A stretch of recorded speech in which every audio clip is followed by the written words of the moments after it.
in your life like owner of a major sports league who rubs himself in the stands watching grown men shove each other's assholes. This is the Educated Ignorance Podcast on the For Frequency Sake Podcast Network. Oh, baby, boy, and girl.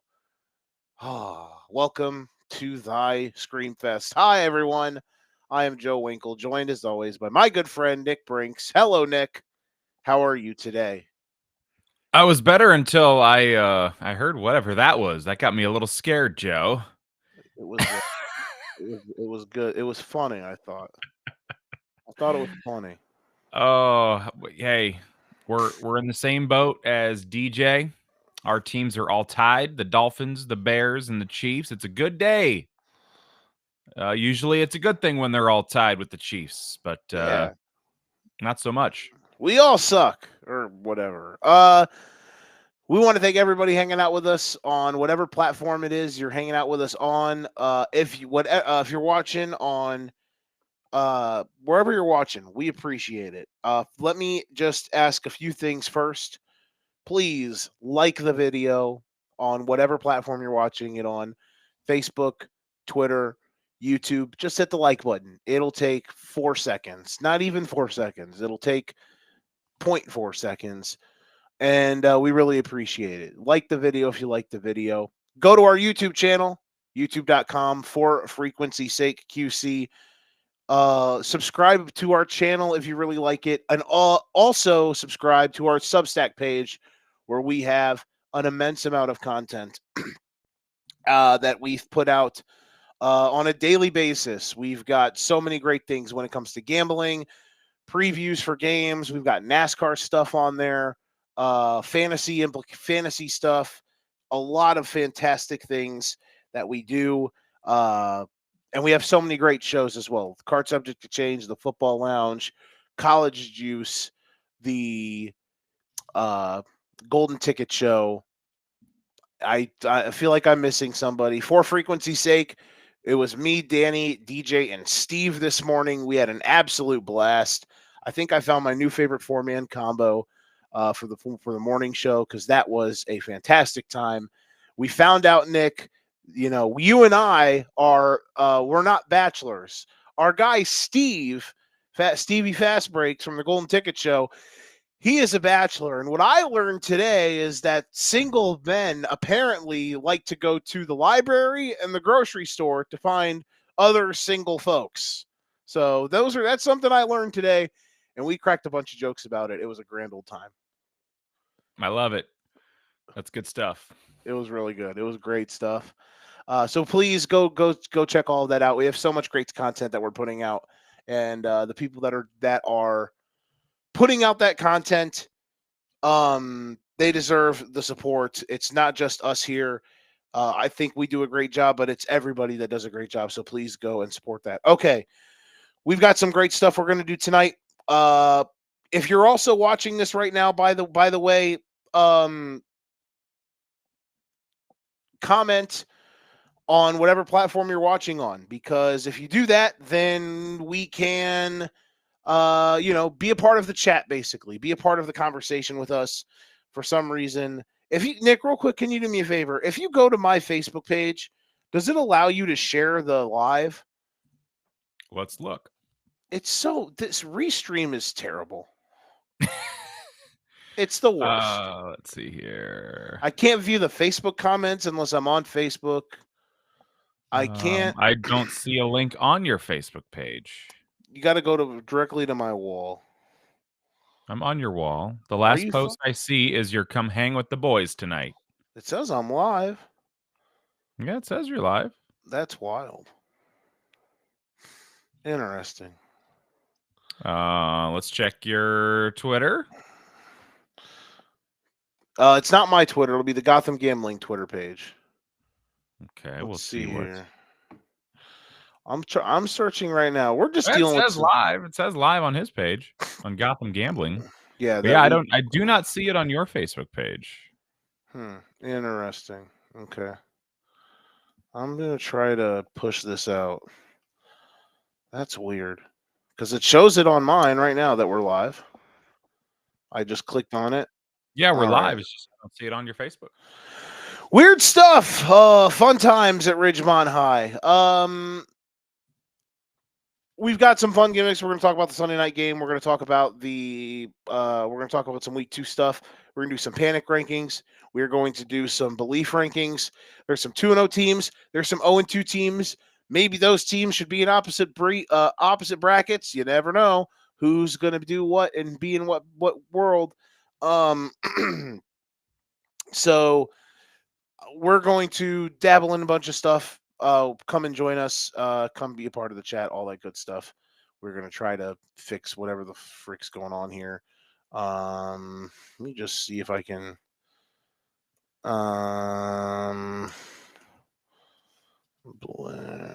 It's not gonna. The one person that I hate. I hate social media right now.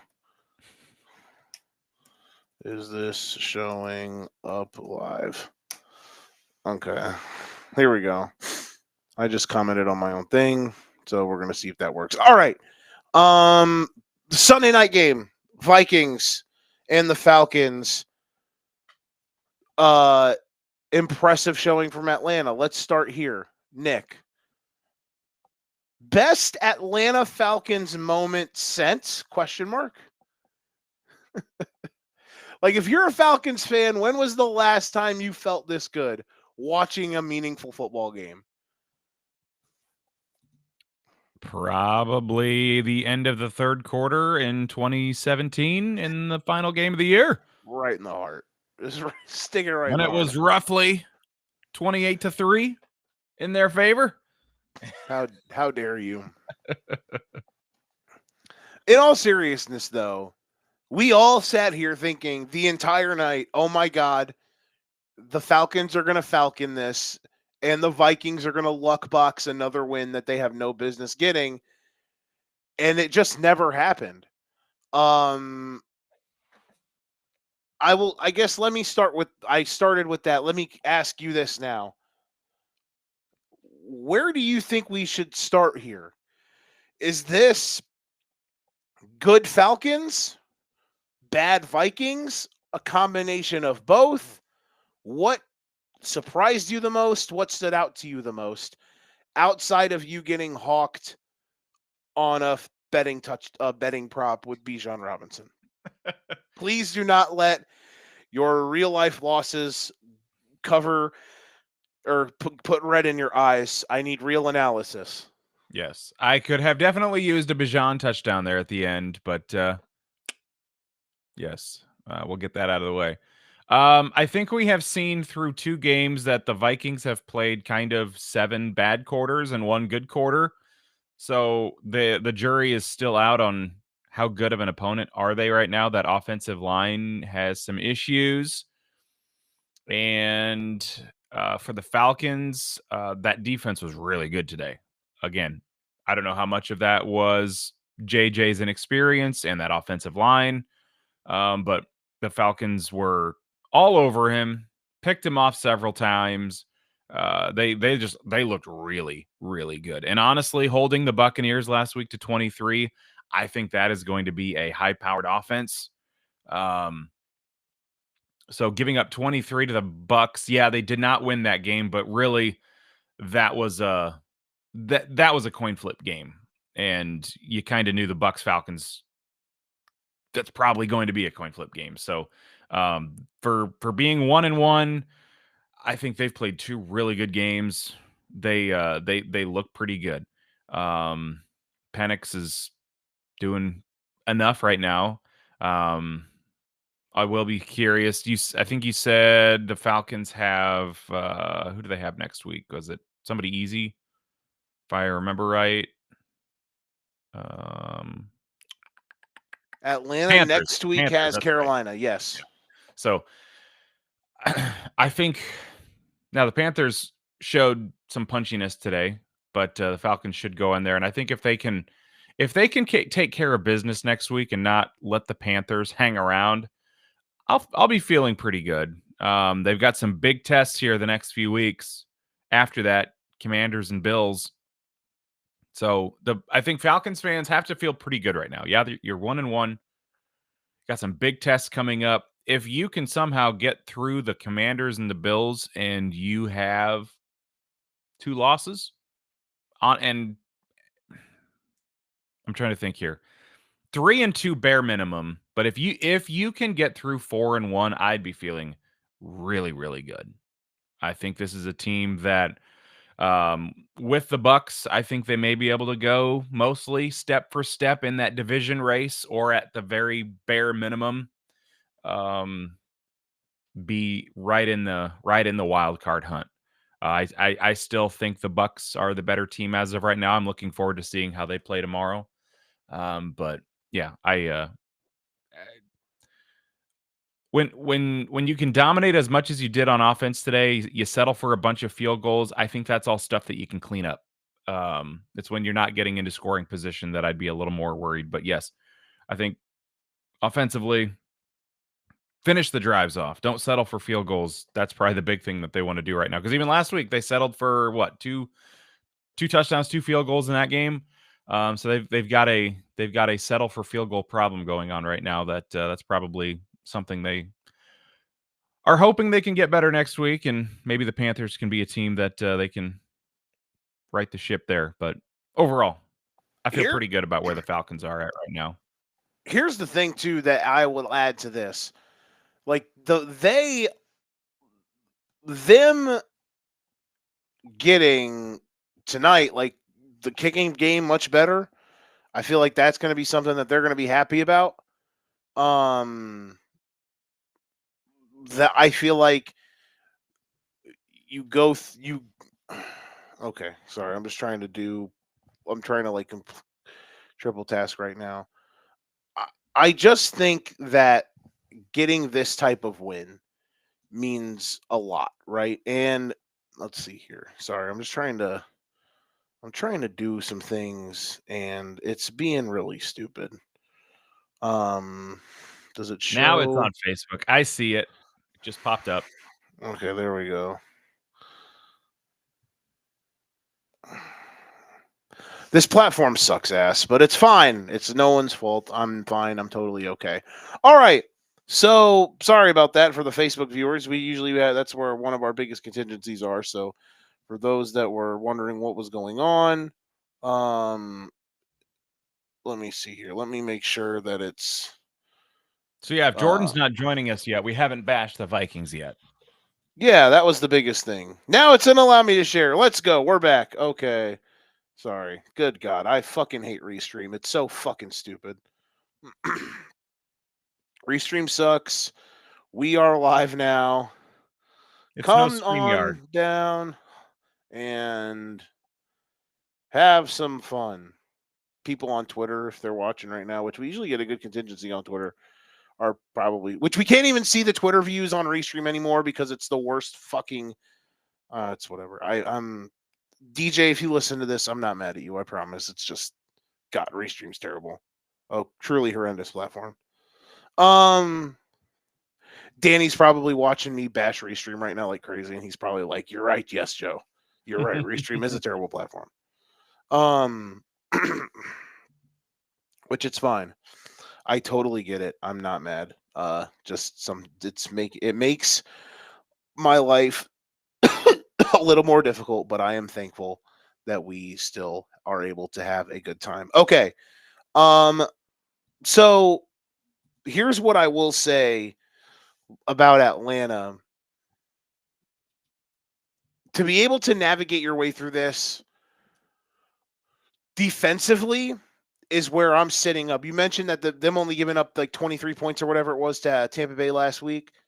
Like them having a pass rush, they're rookies that they hit. We're going to talk about another team today that has a rookie class that has zero impact on their roster. I promise I'm okay.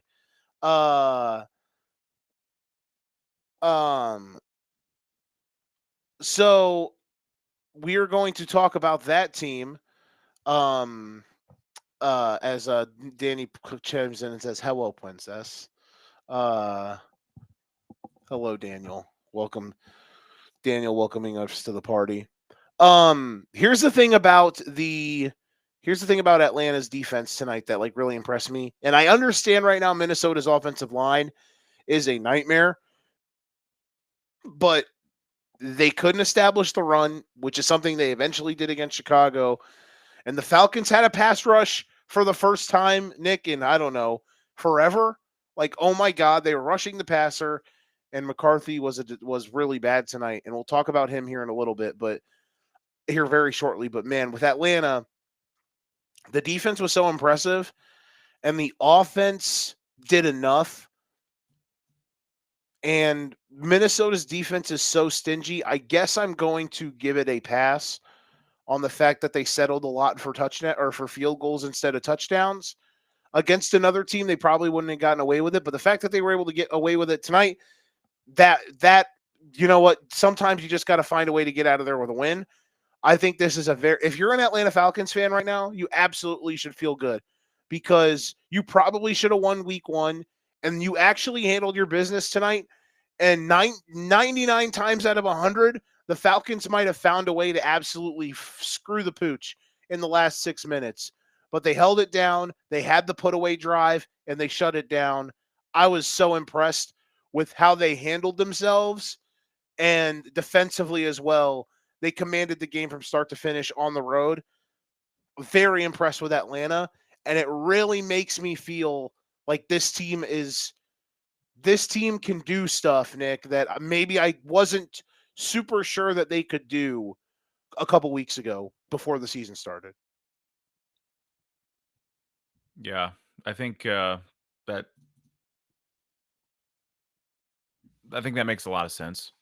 Um, like I say, I don't follow the rookies in the draft process very often, but before we went on, and you were lamenting about a certain team's rookies, watching the Falcons tonight and seeing the meaningful contributions from some of their rookies, it lends one to be jealous, I think.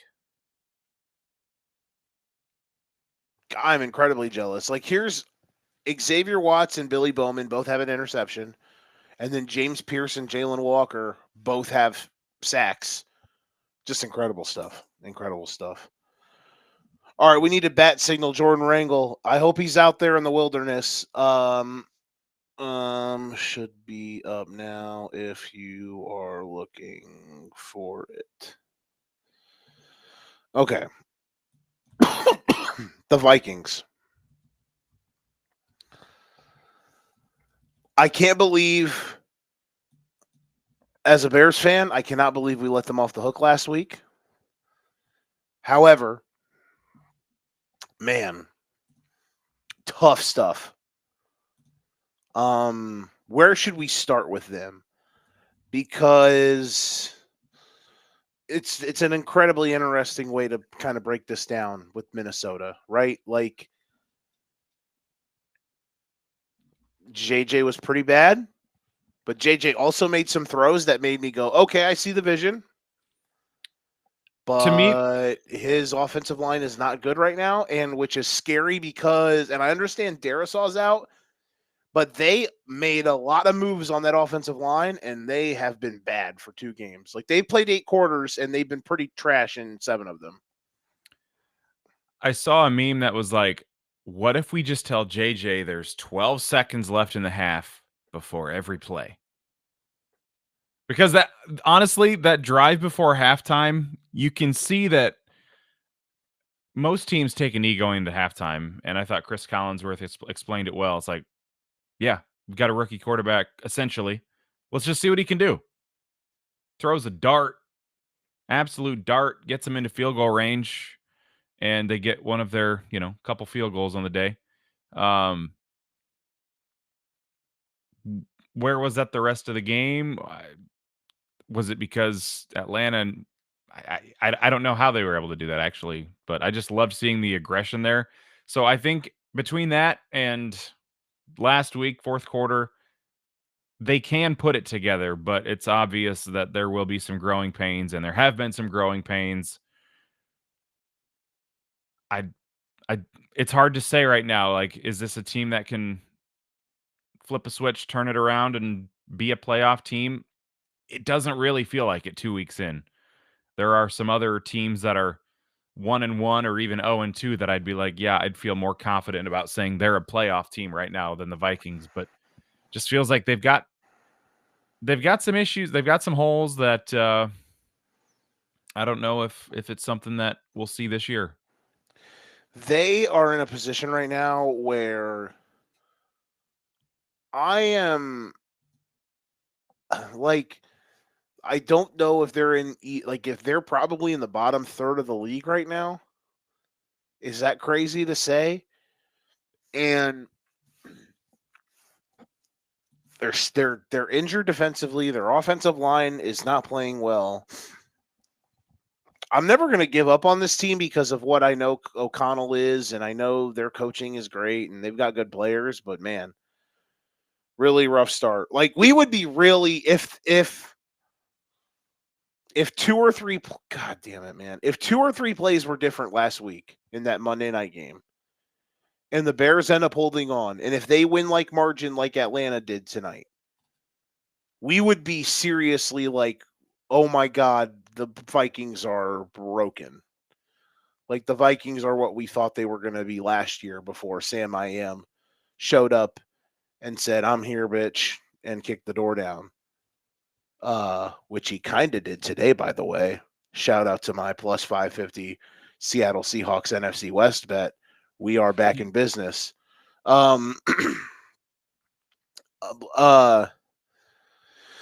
So yeah, man, very suspect night for Minnesota. I'm very concerned right now with them because like that was rough. That was rough. And they never got it offensively out of neutral. Like, they had a couple moments, but man, the run game never got going. And maybe if that can get going, that'll help JJ out. But man, it's been very rough sledding. I would have liked to see them go for it on that 4th down with like 9 minutes left. I think Yeah, it was the 4th last and one. 1. I don't remember where they were at on the field exactly, I think they were inside their own 30, like barely. but they were down 2 possessions at the time. Am I right? Yeah, it was one of those things where, like, if you don't, yeah, it I was mean, 15-6. okay. And earlier in the game, they had gone for it inside their own 35, 30, right around the 36 or something, and they didn't get it. So they were probably a little gun shy, but it's like, hey, you're the team that you're playing against is running it down your throat. If you get the ball back, the score may be the same, but you're not going to have much for time. So I think 4th and 1 when you're down 2 possessions in the 4th quarter, under 10 minutes to go, I feel like I don't care where you're at in the field. You find a way to get a yard. I would rather find out now, all right, we're screwed, than punt it away and then find out later, oh yeah, we were screwed. Mm-hmm. So not like that was the determining factor, but I just thought it was interesting how they were aggressive early and not late when they should have been. Yeah, it was. I get Did it. Minnesota do anything well today other than hold the Falcons to field goals? No, because if the Falcons score, so they had 5 field goals, 4 of them were on red zone trips, I believe, or at least 3 of them. If one of those is a touchdown, I mean, we're sitting at 30-6. If they score on the first drive, which they were cruising, and then they couldn't get the play call in, nightmare fuel. Any last words on the Sunday night game? Sure would have liked to see some more touchdowns, but that's about it. You can hear the pettiness. Bijan Robinson, though, I will say, even though he did not score for you tonight, God, that dude's fun to watch. Is he not fun to watch? Here's a guy, Nick, that just cut. I mean, his cuts, Nick. I mean, here's a guy. He just slides like a chair in the pregame show. All right. let's talk about what was supposed to be the game of the year and turned into a game where, I mean, stuff happened. Eagles Chiefs. I was reminded today, Nick, that the Philadelphia Eagles make me absolutely despise and embarrassed to watch the National Football League. They are embarrassing. Nights like tonight are why I think Jalen Hurts is a fraud. He's not good on the level that most people want him to be at. And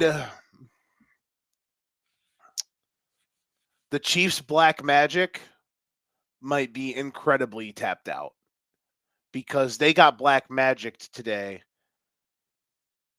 They are literally going in for a touchdown that would have gave them the lead in the fourth quarter. And it literally bounces off the chest of Travis Swift and is picked off. And if it wasn't for the rookie tackle, Jonathan Simmons, hauling his ass, it would have been a pick six. Where do you want to go with this game?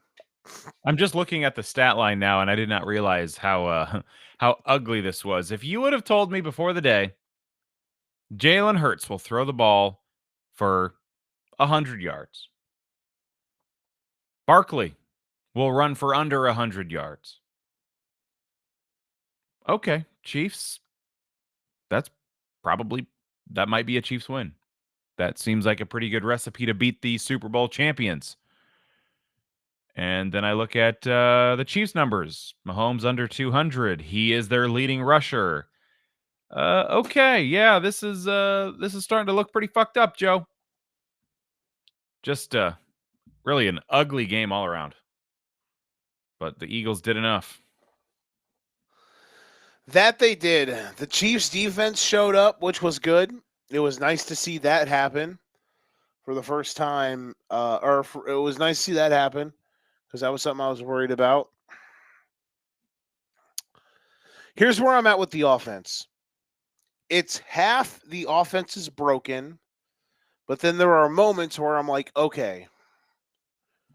When you sit back and realize that Xavier Worthy, Hollywood Brown, and Rashee Rice have not played a game together yet. Like, think about that.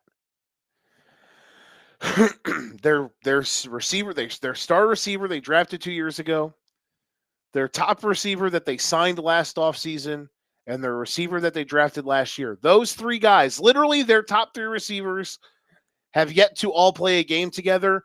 And like probably two, I don't know the exact number on this, but at least in the eligible games where they could have, probably 90+% of them, only one of them has played. So I say that to say this. I think there's a world where this offense looks different when all three of them are playing. Because Worthy has his flaws, but if Worthy is their third receiver and a gadget player with Hollywood and Rashee Rice out there, I think that's good. Because Rashee Rice, I think, has the ability to be a really good player. And Hollywood's a solid receiver. Right now, they just don't have, like, they're relying on Tyquan Thornton, who was cut by the Patriots last year. The Patriots receiving room last year was literally me, this Vicks nose spray, and this Lego remover. Like, that was their receiving room last year. And they cut Tyquan Thornton. He is now on the Chiefs, and he caught a 50-yard touchdown today. Like, that's their top receiver today, I think it was. Let's see. He was their second leading receiver today. That is the world the Kansas City Chiefs are living in. So, excuse me. I'm at the point of the cold where my throat is incredibly itchy. So we are at the point right now where this Chiefs team, I want to believe eventually it'll be okay. But we're also at the point right now where I think it's okay to understand, holy shit, like, do something. Because they're now 0-2. It's the first time they've technically lost 3 games in a row since Mahomes has been there. I'm not saying panic button. We're going to, like, okay, snap call, Nick. If we're panicking about the Chiefs, or even if you're believing in them, like on a scale of 1 to 10, where are you right now? Because I don't think this team's going to miss the playoffs, but they're also incredibly confusing. Like, are they good? Are they still great and just have struggled a little bit?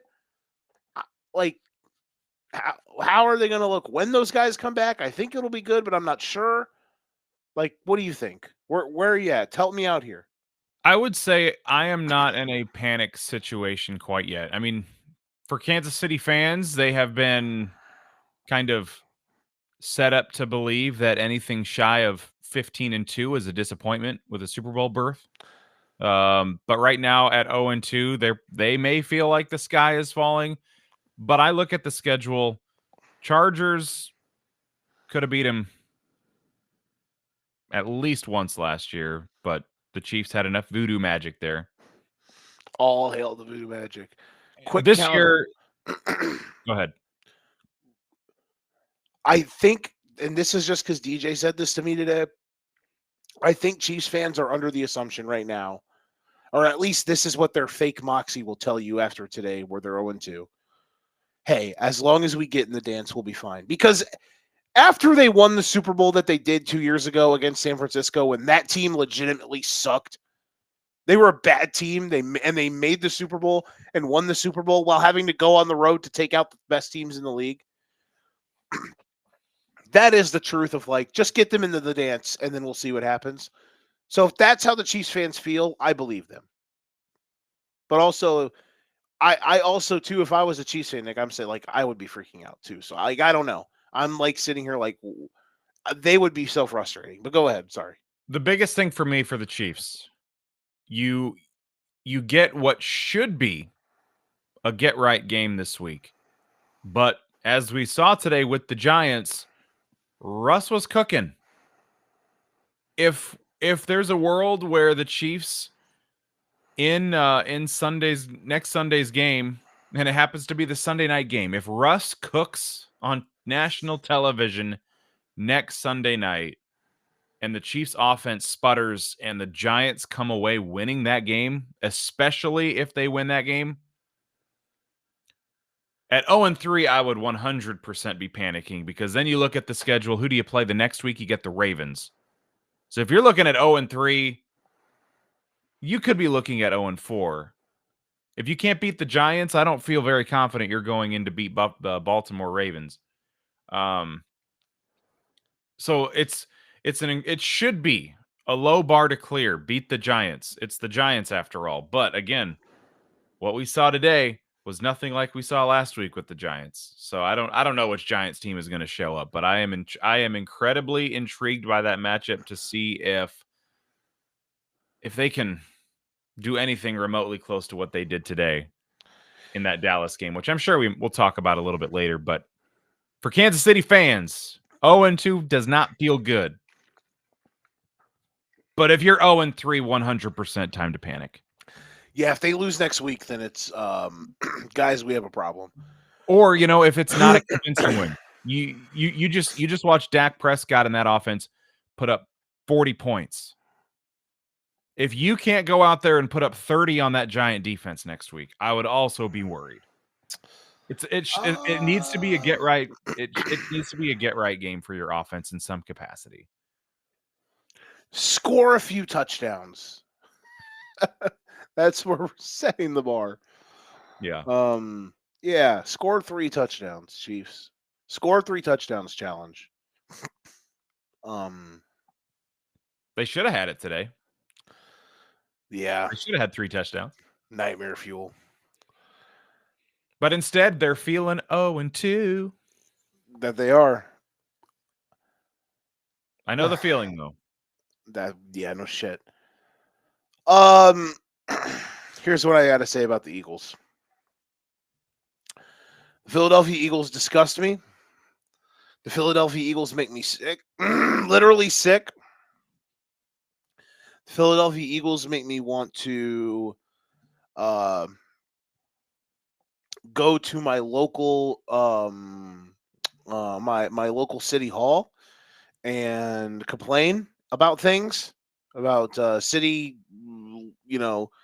rules and restrictions. The Philadelphia Eagles make me sick as a football fan. They make me embarrassed as a football fan. The Philadelphia Eagles make me feel like the kid who watched WWE as a child. I still watch wrestling, but hold on here. Oh, my throat. Son of a bitch. Fuck. The Philadelphia Eagles make me feel like the kid who watched wrestling and like the stuff that was going on during WWE television was so bad and embarrassing, whether it was, just stupid, dumb, childish shit. Like I was embarrassed when my parents walked in the room, I changed the channel because I was embarrassed that they had to see it. Anytime the Eagles line up in that fucking butthole searcher play, it's such it. Here's the problem, man. I understand the football purists and the real ball knowers are going to sit here and say, "Oh, the tush push, it's real men football. If you don't like it, you're soft." Oh my god, I'm sick and tired of it. It's not real football. It's insanely corrupt that these dudes are allowed to break fundamental rules of football when it comes to formations, lining up, when it comes to forward progress. The Eagles are allowed to bend all of those rules. Credit to the Eagles for discovering this play. Credit to the Eagles for being the only team that figured it out. But I'm done with it. Because when you have a situation, Nick, like we had today, the score is 13-10. The Eagles could not do jack shit for 2 hours. They lead by 3. They're at the 1-inch line.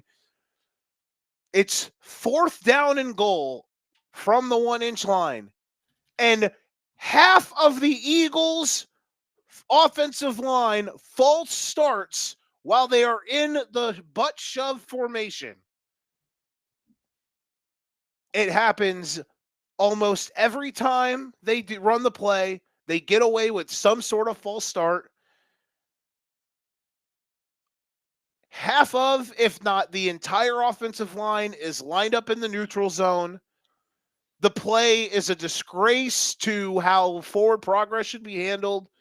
And just, it's a disgrace to the sport, period. And people are going to be like, oh, sour grapes, Joe, blah, blah, blah. You wish your team did it. If they did it, blah, blah, blah. I don't give a fuck.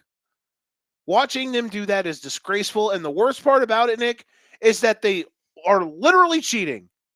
Like, it's not them cheating because of how good it is. It's literally cheating because they're allowed to break the fucking rules half the time they run it. So I'm sick of it. I hope the Chiefs, whether it's Reed or Veach or whoever the fuck, the ghost of Lamar Hunt, send the footage into the league, because I hope today that because it happened to the Chiefs, I don't know, but somehow, some way, this shit needs to be cracked down on. And you cannot have this, because this is so,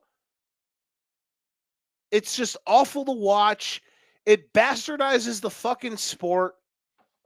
Again, congratulations that you found a way to milk short yardage. I applaud you that you are able to treat every single set of downs to 9 yards, because when you get it to 3rd and 4th and 1, it's automatic.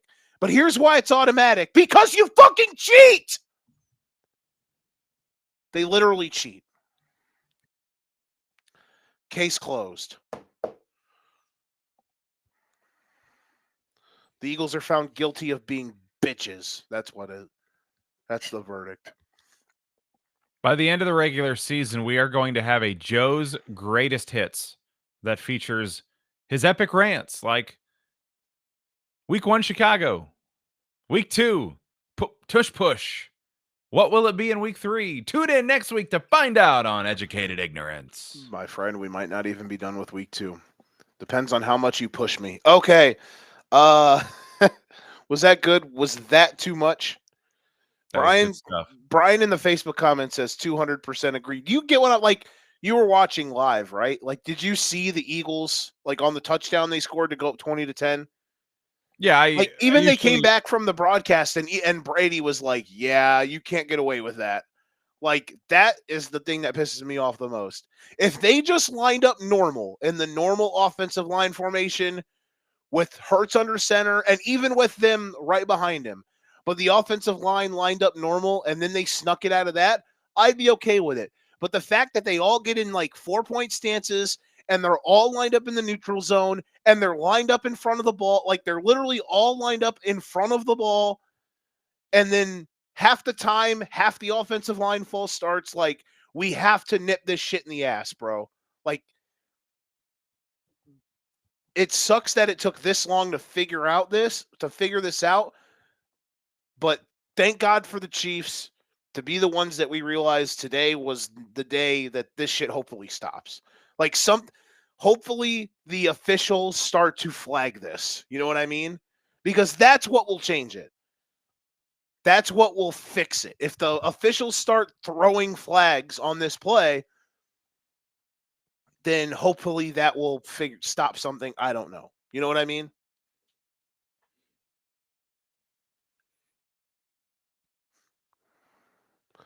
Because I don't know how you go to the you can't go to the league office and be like, because that's the thing, you can't just be like we ban this play. So what, you're going to ban all quarterback sneaks? What do you mean? Because it's a gray area, right? It's a massive gray area. But I think there are incredible ways that you can fix it. And that's where I'm at. Like today really, really honed in. Finally, it took 2 years for a broadcast of an Eagles game to actually zoom in, and instead of them being, "Oh, Mike, look at them shoving each other's assholes," it took Tom fucking Brady, the greatest of all time, to be like, "Actually, guys, they're fucking cheating because half the line's false starting." So thank you, Tom Brady. You are the king. You are my king. You are the greatest forever. Next, panic rankings and belief rankings. I'll let you start. Throw a team out there and we'll talk about them. Indianapolis Colts. Hot diggity. Had some good fortune at the end today to wave off the missed field goal. Denver should have had that, but incredibly, this league is so corrupt. It's so bad. Good God, bro. There's been so many games that have had moments of the officiating. It's fucking lunacy. And Denver, I'm sorry, and I'm not just saying that because in my $100 picks, Denver winning would have cashed a plus like 200 Denver Dallas money line parlay. I'm not mad about that. I'm mad because I'm tired of seeing the refs swing games. Because it's week 2 and we've had like a dozen games almost where there has been ref swinging in the game. So yeah, Denver got jobbed. Go ahead. Sorry. So was the flag for the I'm drawing a blank on the word leverage. Was that not a flag? Was that not worthy of a flag in your mind? I don't getting on the think defender so. or getting on the lineman like that? I don't think so, man. I think you're looking for some shit if you're trying. Like, what are we doing? Like I'd have to go back to look. Unless he ran through the center, which you're not supposed to do. You know what I mean? Because you have to protect the snapper. Because the snapper in that situation for punt and field goal, their head is down and they're looking through their legs. So you have to protect them. Unless Denver went through the center, there's no flag there. You know what I mean? I don't think there's any flag. Or if Denver's like pulling a guy down so another guy can get through, then that's illegal. But to me, from the view I saw, it did not look like that. And so that's why I initially have the reaction of Denver got screwed. But also they screwed themselves because they probably should have never got into that spot.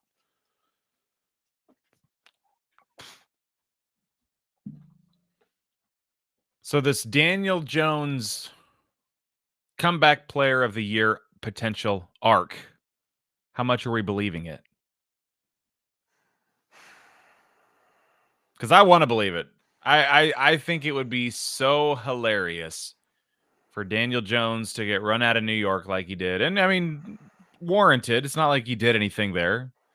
He needed, it was ready for a change, both sides. But just how incredibly fun and kind of funny that would be for him to go to Indianapolis and now like, oh hey, competent organization for the most part, competent, subjective, especially a competent offensive line. That's probably the biggest thing that he's enjoying right now. Competent. Well, I won't say competent running game for the first time because he had Barkley all those years, for those several years. But yeah, I want to believe it so bad, but I'd probably put it, in the 5 or 6 range, maybe for me, out of 10. I'm around 4.5. I will say though, man, for the Colts in general, last week was like very unimpressive.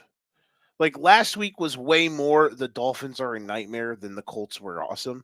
Yeah. Today though, listen, man, I thought Denver would win. I thought that line was outrageous all week because I was like, the Colts are bad, but like they almost had 500 yards of offense, and Denver's defense is supposed to be awesome. That's what everyone told me all summer. Denver's defense, they're an AFC sleeper. They could go to the Super Bowl. Fucking lick my asshole. The old tush push on Joey here. Yeah, they were balanced. Jones is swinging it. They were able to stay in a rhythm.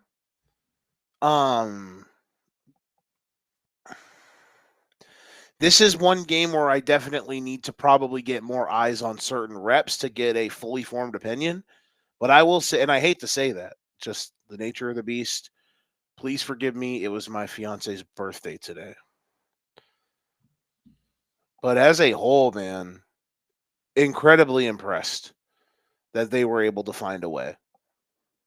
They got key stops, even though Denver gagged it in the fourth. The interception, the interception near the red zone, the missed field goal in the fourth quarter.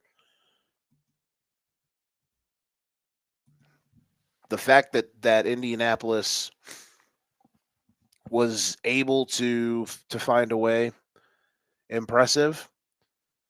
And they play at Tennessee next week, and like they're obviously, I mean, spoiler alert for Guess the Lines, but I don't think you're going to pick Tennessee to be favored in that game. They are favored. Their schedule after that gets a bit tougher. Rams, Raiders, Cardinals, and then at Chargers is their next 4. With a bye week, I think, somewhere sprinkled in there, maybe. No, it's not. My bad. No bye week. But that's their next 4 after the Titans game. But like, it might only take 9 wins to get in the AFC playoffs, and they beat a team who's going to be competing for one of those spots in the Broncos today. So that is an impressive step forward. So I will say 4.5, but I will tip the cap and recognize that that was a very impressive one. And even if they didn't win, I was impressed by how they played. And yeah, there were some shenanigans or not that helped get them to the win. But as far as I can tell, I've seen them flag that before. It didn't really feel like Denver's getting completely jobbed. There might be I don't know if you can swallow the whistle there, but yeah, I think the conversation might be a little bit different if it's 1-1 versus 2-0. But since it is 2-0, I think if they would have lost today, we all would have been like, okay, the Colts are what we thought they were. But nope. They are much better than I thought they would be. Next up, my turn. I'll throw a game out there that we can get into the hopper to discuss. The Bengals and the Jaguars in the dumbest game of the day. And good God, the Jags lose. Only the Jags can lose. I mean, not only the Jags, but, certain teams just lose in certain ways, and the Jags definitely did that today. Let's start with the winners, though. The Bengals. Holy mixed emotions. Another game where corrupt officiating absolutely screwed Jacksonville. Jacksonville had a pick six wiped off the board. And also, it was 4th and 5 with Cincinnati, I think, with no timeouts. Travis Hunter broke up a pass, and they threw a defensive pass interference flag, and it was nothing close to defensive pass interference. So I will say this. Jacksonville got absolutely jobbed, and we have a referee problem right now in the NFL, folks. Corruption. I'm kind of joking when I say corruption, but there have been nearly a handful. There are over. It is somewhere between a half dozen and a dozen games through 2 weeks already that have had massive moments swung by the officials. And Jacksonville probably should have.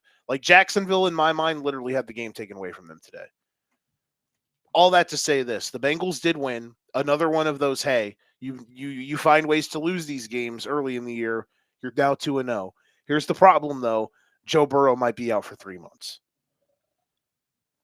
I don't know if you saw this, but the word is he has turf toe, and it might require surgery. And if it requires surgery, then he will be out for probably 3 months.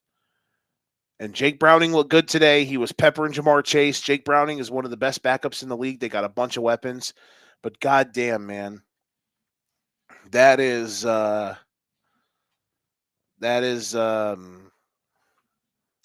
tough for Cincinnati. We've got some very prominent turf toes in the league right now. Yeah, there's another one, right? Who's got the other one? Purdy, right? Oh, yeah, Purdy's got turf toe. You're right. And he's missing 2 to 5 weeks. Yeah, wild. So Bengals, we'll start with them.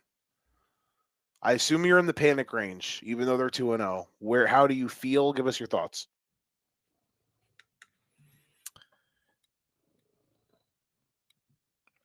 I would say panic levels have to be pretty high. You're 2-0, but coulda, shoulda, woulda lost last week. Coulda, shoulda, woulda lost this week.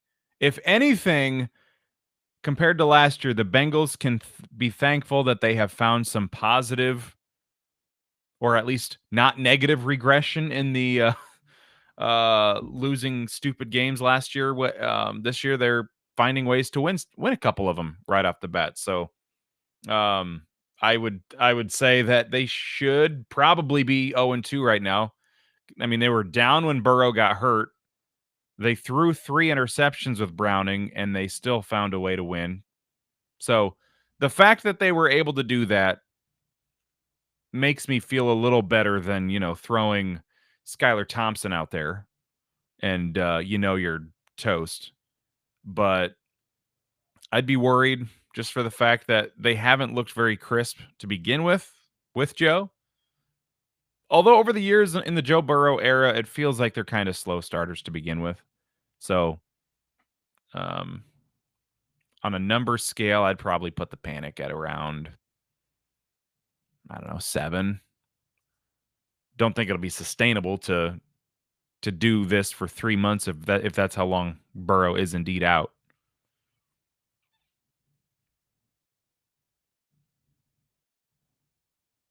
That's where I'm at too. I'm at like a 7.5. Because if he is out for 3 months, you're in deep trouble. And I thought this team could actually kind of get over their stuff and be in the contender series, but now we are just losing another team in the playoff mix, and it's just, goodness gracious. He missed all of September. He missed all of October, November. I mean, like maybe he could come back for the end of the year. So but fresh off injury, if you're 500 and you're the 7 seed, Joe Burrow back. I mean, I don't know, man. I don't know. God bless Jake Browning, but not a good spot to be in for Cincinnati. Jacksonville, on the other hand, Trevor Lawrence is frustrating. Has his moments that make me go, God damn it.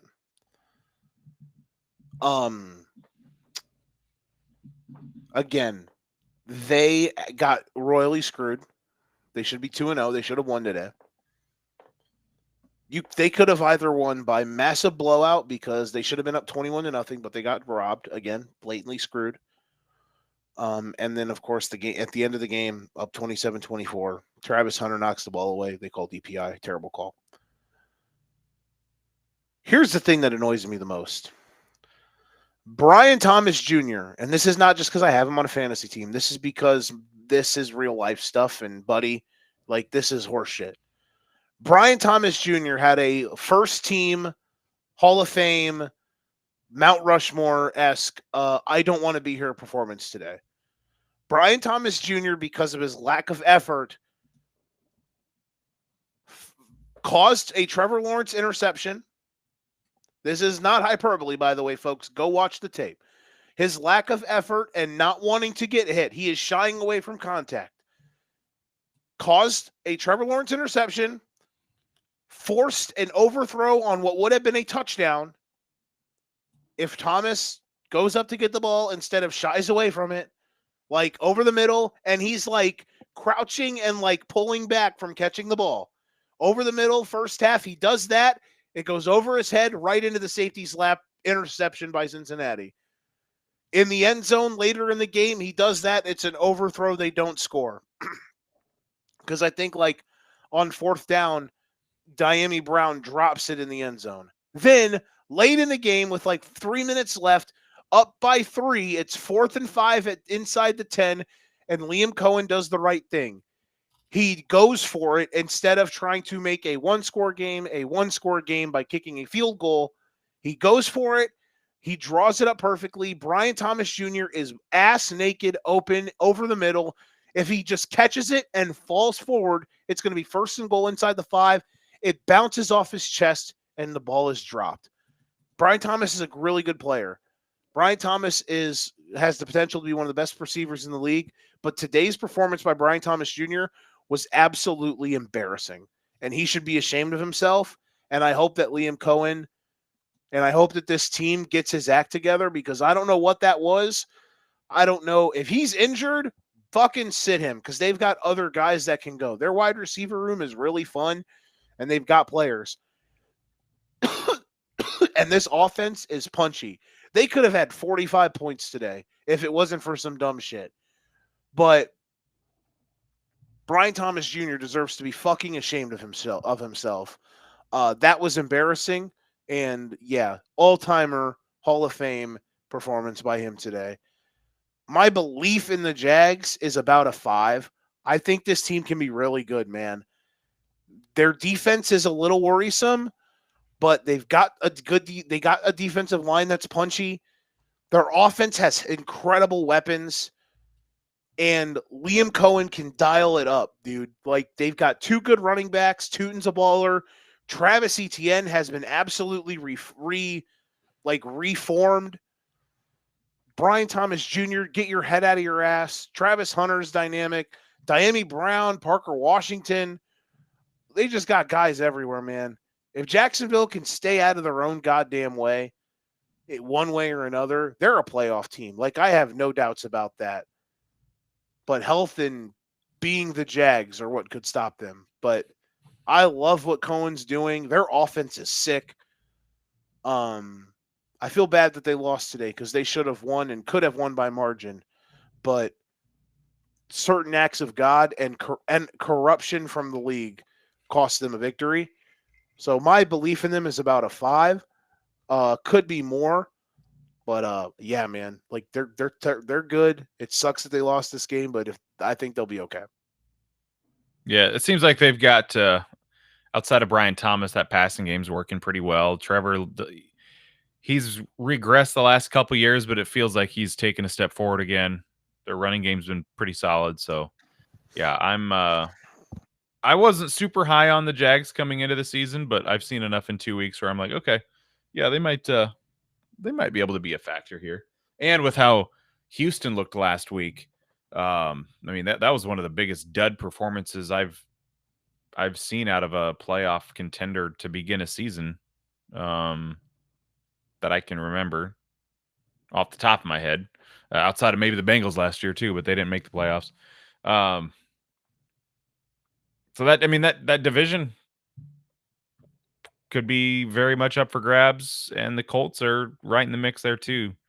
It's been a few years I feel like since that's been a three-headed race. But right now I feel like if Houston, we'll see tomorrow, but we might have a fun little AFC South battle going on this year because the Jags Houston look like they might be better than I thought. If the Houston Texans can get their shit together, we'll see. Houston's favored by 2.5 at home against Tampa Bay. My guys from the Golden Ticket Show, Don and Steve, they were talking about that the system play is them minus the points, like no doubter. I don't know, man. Houston, what has Houston done to be completely trustworthy that they're just going to roll out of bed tomorrow and beat the Bucks? I know they're injured, but the Bucks, by the way, folks, are pretty fucking good. Might be the second best team in the NFC because unfortunately the best team in the NFC plays in Wisconsin. God damn it. They're fucking good, bro. Hate to say it, but they're really good. Watching them play the last two games, seeing their competition and seeing what their competition has done when they're not playing the Packers. Yeah, I'd be pretty happy to be a Packer fan right now. Yeah, that game Thursday night was not competitive. Like at all. Very underwhelming for Washington. One of Jaden Daniels' worst games as a pro so far. Like I remember last week I was saying here I might just have to concede my Jaden Daniels take. Well, Thursday I was like, maybe not. Not yet. Hold the fort a little bit. All right. What do you got? What's another one? Did anybody have a better day today than Dan Campbell? Not many. Does today put your belief back in the Lions as a team that like is legit? Like last week was maybe the perfect storm. First game without your coaches on the road. The Packers are juiced up because they just got handed one of the best players in the league. Like last week could have just been the ultimate no-win situation. And they got game scripted because they were literally down 2 scores 4 minutes in. And then from that point on, they could never recover. Like, could last week have been just one of those games where we look back and be like, that game was a blowout, but it was also a dumb blowout. You know what I mean? Yeah, and I mean, there's nothing to say that the Packers aren't just better than the Lions this year, but yeah, the Lions, they were clearly out to lunch last week, and they made sure that they weren't out to lunch today. That was a heck of a performance. Offensively, they were the juggernaut you expect them to be or have come to expect them to be. I mean, you almost had eulogies for them a week ago, and now you got the bandwagon full again. Things are good in Detroit, and Dan Campbell's a happy man because his 2 assistant coaches from last year are 0-2, 0-2, and here I am. I just put up 52 today. I'm feeling okay. Things are gonna be okay here in Detroit. We are one to give out eulogies on this show, you and I. We've given out our handful. Not to say that we would have been writing one for the Lions if they had lost. But it was nice to see. It was nice to be reminded that they are still sick. Like Jahmyr Gibbs is a beast. When they can get downhill, they're nasty. Just because they lost a few players, the offensive line isn't a complete disaster. Amon-Ra, St. Brown, and Goff is like the best maybe the best chemistry duo in the league outside of like Jamar Chase and Joe Burrow. Like it's with their timing on certain stuff is so nasty. Yeah. Very sick. Speaking of sick, because you brought them up, does that mean we have to talk about the other side? I'm not going to prod you. What is your take? If it's what the people want, I I don't won't know. stop you. What is your take? I want your opinion. What do you think?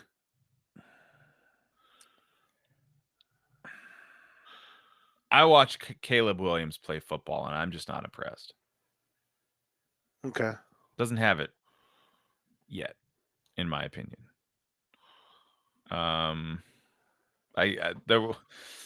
play today that sticks out to me is when he scrambled over to his right off to the sideline, chucks it down the field, and intercepted.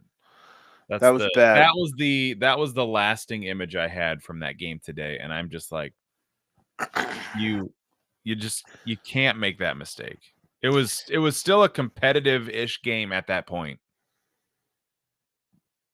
And I don't know if that's when the wheels just came off and the Lions started rolling or not. I wasn't watching it super closely. But it wasn't. That made it they picked them off.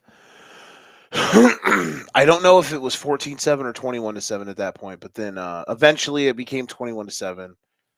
And then the Bears ended up getting the ball back. They made it 21-14. The Caleb interception was a massive, God damn it, bro. Really? Why? Moment. You know what I mean? Like, just throw the ball out of bounds. I understood when they showed the full page. I understood what he was thinking. Because if Zacchaeus does just kind of break down the sideline, maybe there's a chance. But also, just don't do that. You know what I mean? Just don't.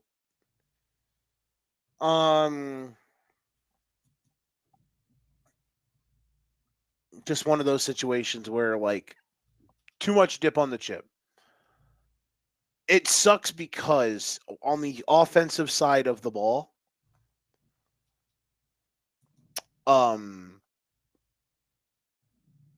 Caleb played well. Like, no one's gonna whoever's watching this, whoever thinks has an opinion on me and how I care about football, people are gonna hear that and they're gonna think that this is a cop-out and I'm making an excuse. No, I just have two eyes. Last week, he played bad. This week, he played pretty damn well. And I thought their offense was cooking. Here is the problem, Nicholas. Real quick. It was 21 to whatever it was. It was 21-7. The Bears have a major big nuts drive right before the 2-minute warning in the first half to make it 21-4, or right after the 2-minute warning in the first half to make it 21-14. Caleb throws a touchdown to Rome, and it was sick. And I was like, all right, here we go. Get a stop. You get the ball back at the half. Let's get busy. It's a minor footnote. Did you watch the end of the first half of this game? I texted you about yeah. I was. Yep. Another listen. It's because of the outcome, it is a footnote in the game. But just again, officials absolutely swinging games with blatant, I'm calling it corruption. It's not corruption, but it's blatant incompetency. The Chicago Bears got absolutely screwed at the end of the first half. The Detroit Lions got gifted a touchdown. Well, you need to stop them. Yes, they need to stop them, but it doesn't fucking matter because they should not have been allowed to run another play. The officials' incompetence allowed Detroit to run another play, and they scored. It should have been 21-14 to start the second half. But that is a footnote because what happened in the second half was the Bears absolutely fucking wet themselves. Their defense right now just is bad. It's just not good. They're injured to shit. They're slow. They need the game script to go their way like it did against Minnesota for their defense to be good. Like if they're winning and they've got you in third and medium or third and long and they can heat you up, pin their ears back, that's good. But if your run game, God damn it. If your run game is working, and I'm glad I don't take phone calls for my job anymore because tomorrow would suck. I can just sit in silence and work. Fuck. But tomorrow or today for them, the Bears, this goddamn team that I have to cheer for, this toxic ass organization, this toxic franchise, this toxic sporting team, they're injured on defense. They're slow. They can't force the game script. Literally, all their good corners are out. Kyler Gordon's hurt. Jalen Johnson played today, but then re-hurt his groin. TJ Edwards, their best linebacker, got hurt. All their defensive linemen that they paid. Grady Jarrett has been absolutely fucking invisible. Montez Sweat, they traded a second rounder for, has had good moments, but he's pretty much just a jag, which means just a guy. He is a massive jag. He does nothing special. He's not a force multiplier. Dayo Adengbo has had a pretty good couple of games, but all in all, like, it's not good enough.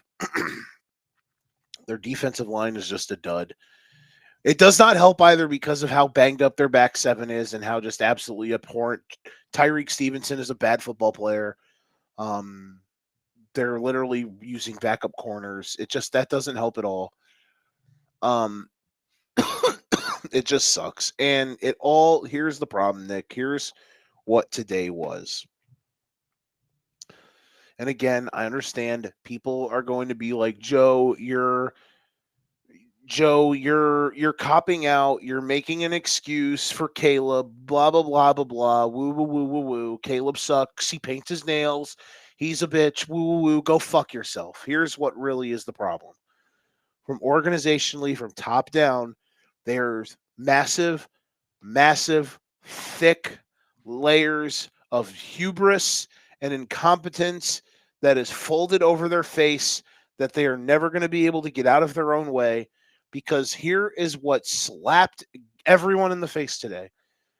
You know how every week they put out the inactive report about an hour before kickoff, Nick? Guess who was on the inactive report today? Two of the Bears' four top 60 draft picks from this prior NFL draft. Ozzy Trapello and Shamar, whatever the fuck his name is. I don't give a shit at this point. Two guys that were not injured. Two guys that are like backups. Trapello was in a legitimate competition to win the left tackle position all off season. Nick, I know you hate me right now, but let me cook. I'm sorry. And today, Trapello magically shows up on the healthy scratch list, as well as Shamar Turner, I think his name is. Shamar Turner. He's a defensive lineman. Both of them are inactive. Here's the other problem. Their other two top 60 picks, which two of their four top 60 picks, pick number 10, Colston Loveland, tight end from Michigan. He's got one catch, I think, in 2 games. Luther Burden, as Danny said about an hour ago, I have more receiving yards than Luther Burden. They used a top 40 pick on him. They already had 3 wide receivers signed on the roster, and they drafted this guy in the top 40. Their process makes no sense. Ryan Poles, what today was the biggest black eye on Ryan Poles, the general manager of the Chicago Bears. I don't know how else to put it. It today exposed to the nth degree his lack of detail, his lack of getting good players, his multiple years of just absolutely neglecting key positions. As we said it on Monday, last year they neglected the head coaching position, and they literally lit an entire football season on fire because they neglected hiring a new coach. They decided to keep incompetence, and last year they were incompetent. This offseason, what are the two massive things they do? They neglect the kicker position, which last season was a problem. Guess what happens on Monday? They miss a 50-yard field goal. They're unable to execute by kicking the ball out of bounds or out of the back of the end zone. And it basically allows the Vikings to run the game out. And then, Nick, the sick and twisted thing. Guess how today's game started? He kicked the ball out of bounds! Ah! This team is so fucking toxic. What else did they neglect this offseason? The running back position. Last offseason, they decided to not pay an extra $8 million for Saquon Barkley, who wanted to come to Chicago. This is legit stuff. Instead, the moment free agency starts, they signed DeAndre Swift. He's one of the worst running backs in the league. I hate spreadsheets, but Nick, get out the clipboard because I've got a fucking incredible spreadsheet stat for you. The Chicago Bears today had negative 0.46 EPA per carry. That is the bottom 6 percentile. 29% success rate.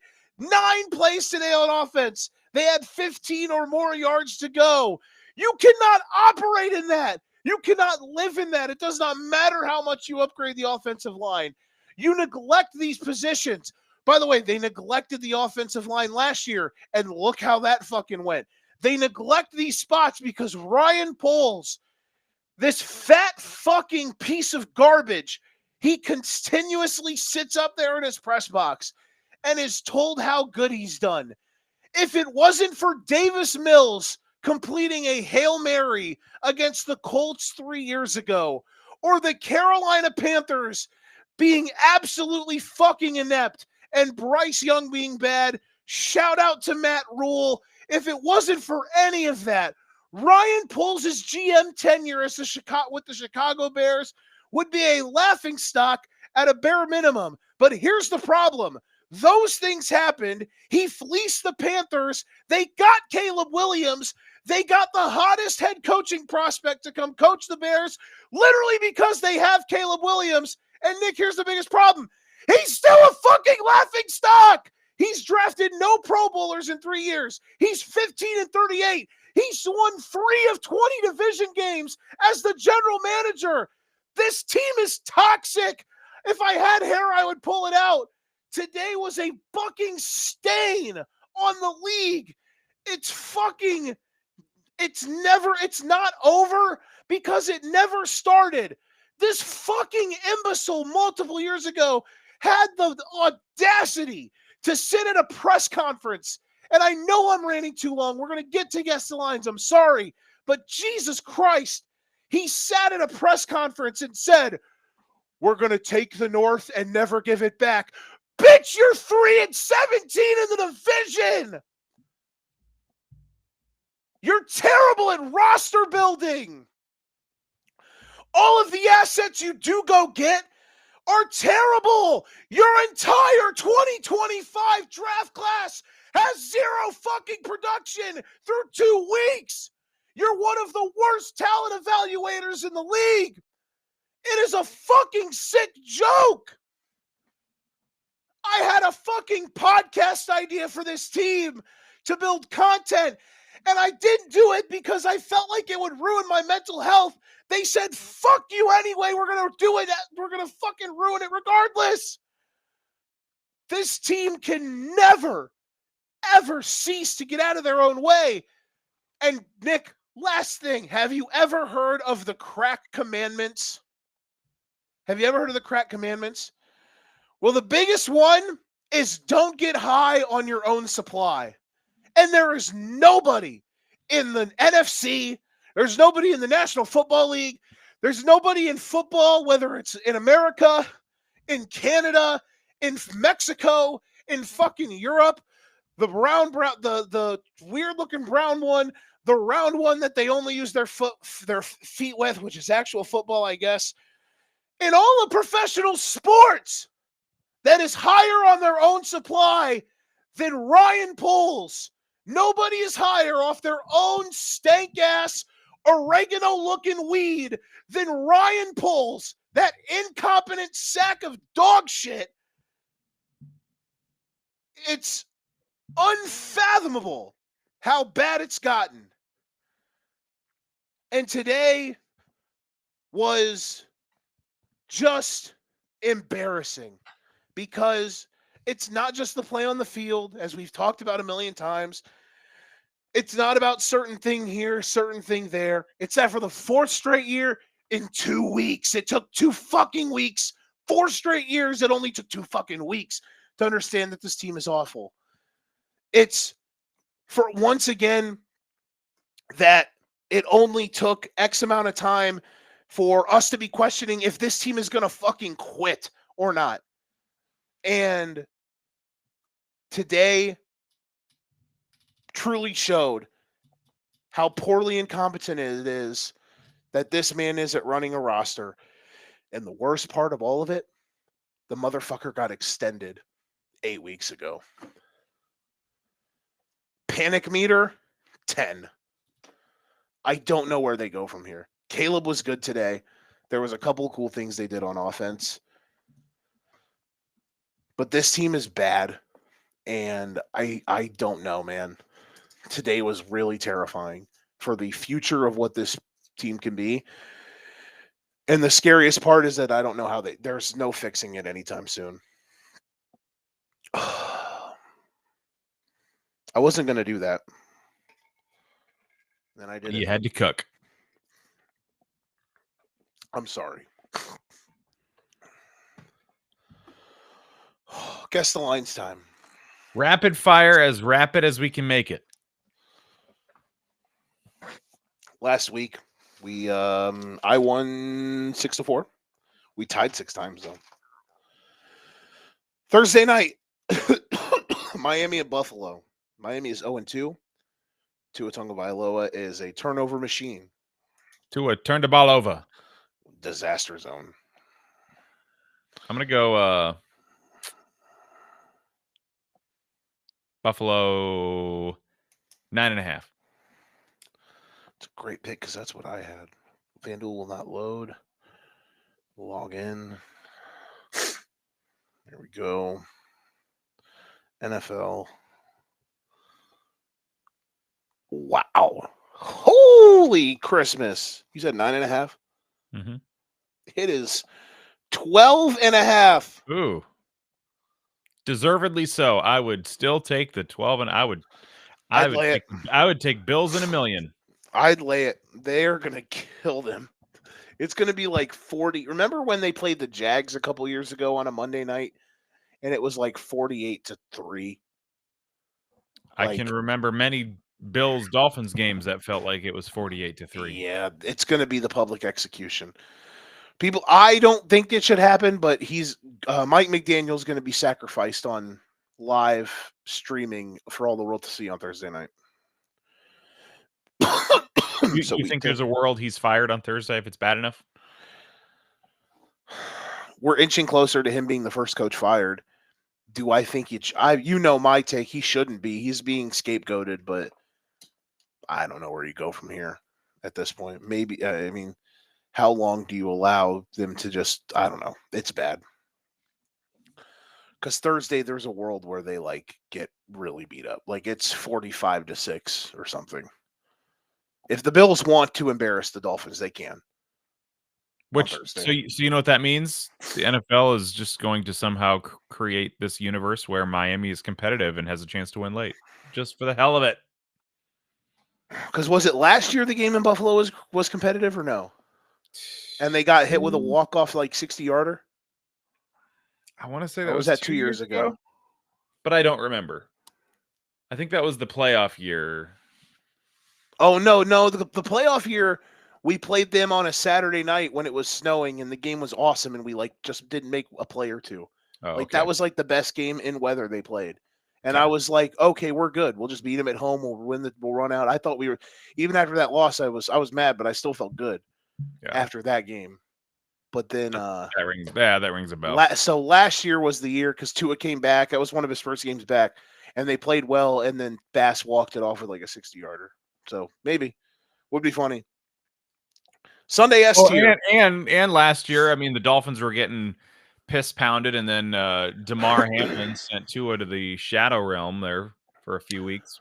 On Thursday night in week like 3. So last year it was in Miami. This time it's Buffalo.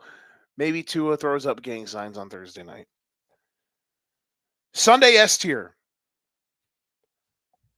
It's a noon slate game, and I don't know what broadcast crew is going to be there, but boy, we're going to be dialed in.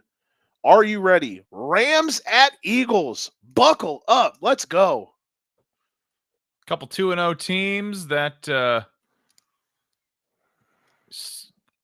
they look like they they should be better or are better than they look. I'm not sure.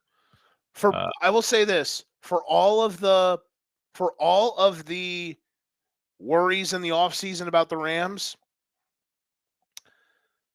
they have passed the smell test in a multitude of ways through 2 weeks. Week 1, their defense dominated and they made enough plays on offense to win. This week, the offense absolutely cooked. I know they were trailing at halftime, but really came on in the second half. Very impressive win. Stafford almost threw for 300 yards. Devontae and Puka both had big games. Awesome stuff.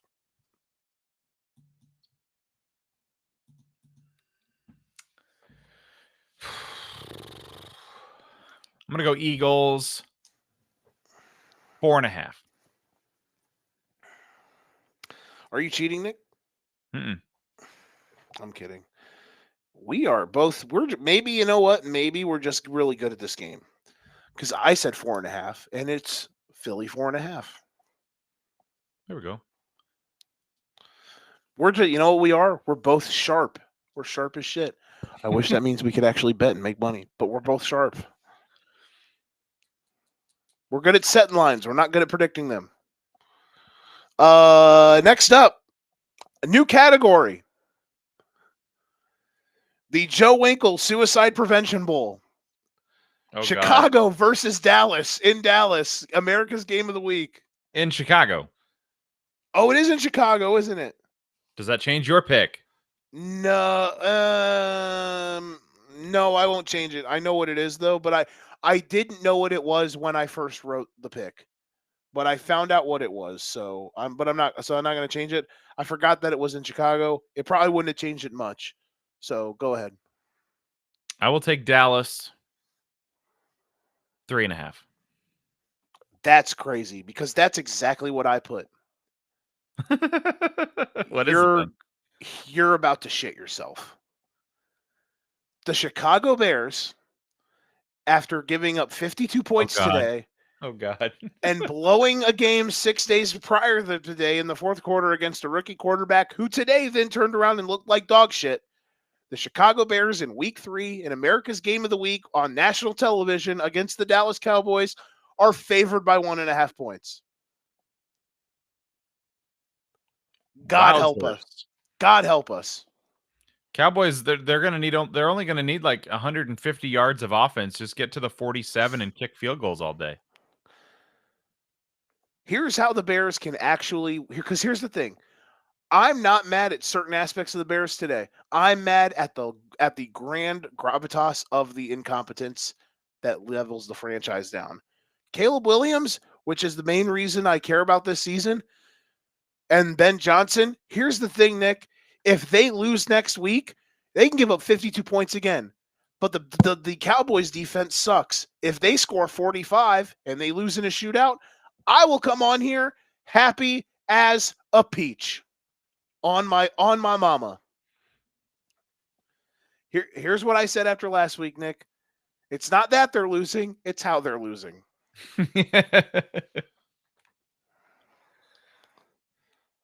But judging by that spread, they ain't losing, right? I'm shocked Hmm. that they are favored. I could not believe that. That is some home cooking.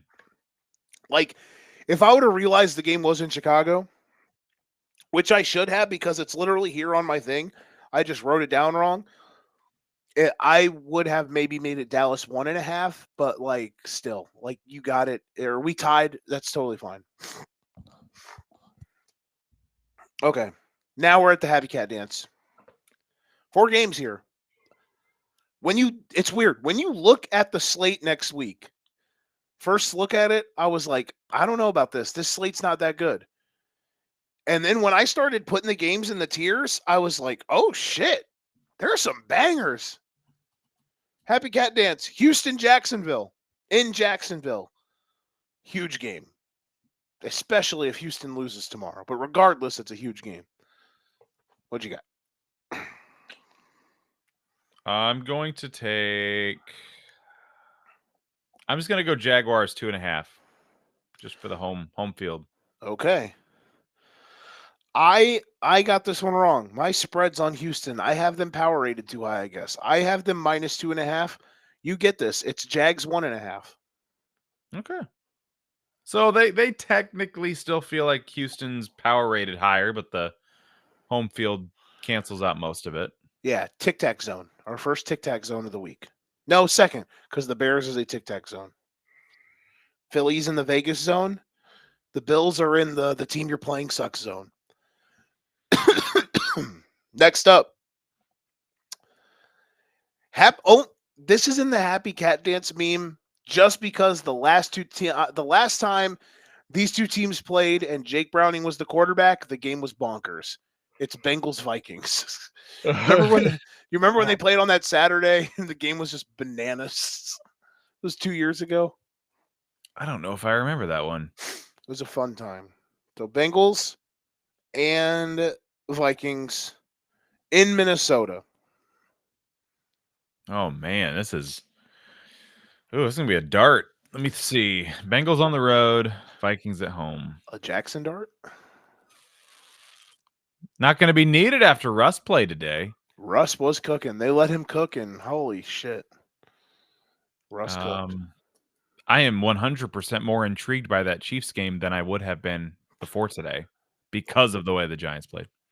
I think Kansas City will put him in a blender, but definitely there's a world where that game is fun because the Chiefs, the Giants defensive line's really good. Anywho, Bengals. I feel like they've got to. I don't know. The Vikings look so lost today. Bengals looked competent, even though they threw a bunch of picks. I'm gonna go with the old Tic Tac Zone again. We'll go Vikings 1.5. Okay, I have won a game finally. It is. I said 3.5. It is Vikings 3.5. Okay, makes sense. Some are wondering if I'm cheating. Next up, fine. It's all right. A underrated. To the casual, they will not understand how good this game is. To us, because we're in it, this game rips. Raiders at Commanders. I don't know if the stat I saw today was home openers only or franchise history, but I saw a stat that said Geno Smith's passing yards last week set a franchise record for most passing yards, at like 362. I don't know if that was Raiders history forever and ever, amen, or just season openers or what. But I'm like, if you did that in your first game with a team, you set their franchise record, that is insane. So I don't know. I need to find out if that stat was actually how I interpreted it. It had to be for like a season opener because they had Rich Gannon who won an MVP. There's no way that he wasn't. I would have to assume, but I didn't see it on the ticker of right. in season openers. So I feel like somebody buried some Yeah. important information there, but There's no way Rich Gannon with old Jerry Rice wasn't just lighting worlds on fire. Are you old? Do you have Rich Gannon knowledge in your memory? I played backyard football when Raiders Rich Gannon was in the game. Did you ever play backyard sports, backyard football, backyard baseball? I never played that, but yeah, one of the first Maddens that I fell in love with was like Madden 05, and it was like the tail end of Rich Gannon, and I would play with the Raiders a lot, and Rich Gannon fucking ripped. Yeah, I definitely caught him. Oh yeah, even David Carr had, or Derek Carr, sorry. No, David on the original Texans QB. No, I'm talking Raiders. I looked this up to see. Oh yeah, Derek Carr almost won MVP before he broke his leg, or when he almost broke his leg. 513 yards is their record. So maybe it was for a season opener, or like a Raiders debut, like your first game as a Raider. Maybe that's it. But Derek either way, Carr, by the way, good on television. Yeah, I don't know if you've seen him or not. I think I have. So, does he work with his brother, or is David long gone now? I think David's long. I think David's gone because I think Derek's like a CBS analyst. Okay. Was it David on NFL Network? Yeah, I think so. Yeah. Okay, back to the pick. I'm gonna go Commanders, and we're gonna go. I feel like this one could definitely shift based on how tomorrow goes for the Raiders, but I'm going to take Commanders, and we're gonna go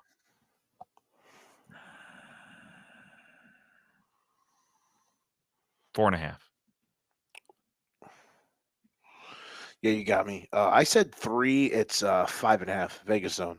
Oh, okay. Yeah, I feel like they can't be putting a whole lot of stock into one game of the Raiders to say, oh yeah, they're that good to keep that one closer spread wise. Yeah, that's the one I feel like I missed the most on because I should have thought, but I guess maybe I just have. I guess I just. It's all my love for Geno. Hey, they just don't write back. I'm a fan of not writing back. Last one in Happy Cat Dance. Very important game, especially depending on how tomorrow goes. The Los Angeles Chargers versus the Denver Broncos in Los Angeles. Last game in the Happy Cat Dance. Should be fun.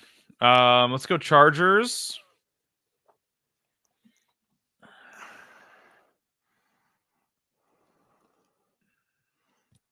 Three and a half.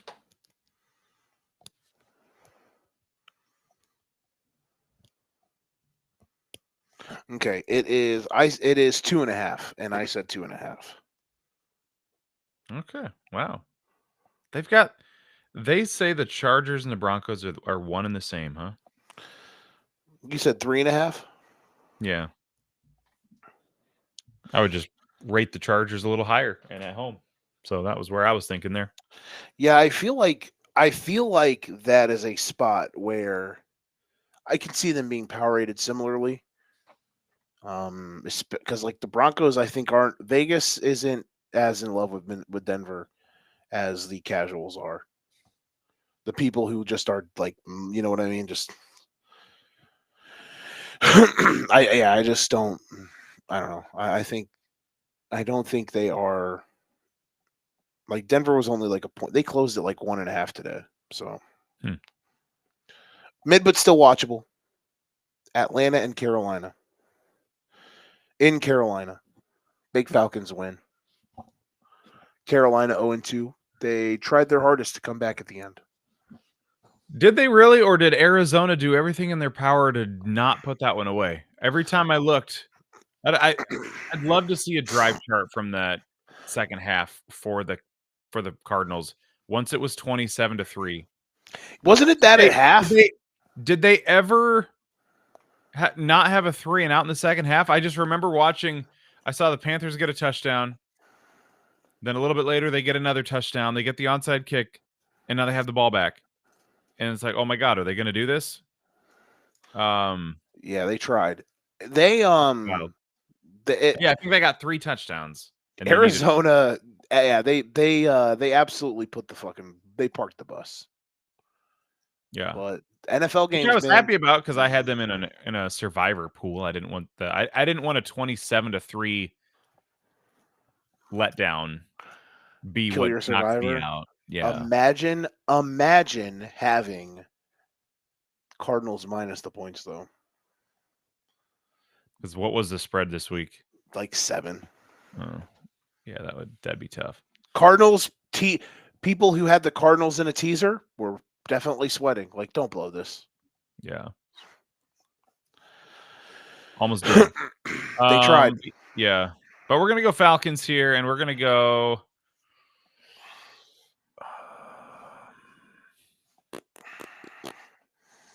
Falcons 4.5. Falcons 4. You got it. I said 5.5. It's only 3.5. Now, great. It's on the Really? road. I would have 5.5 was going to be my other guess, but I went 4.5.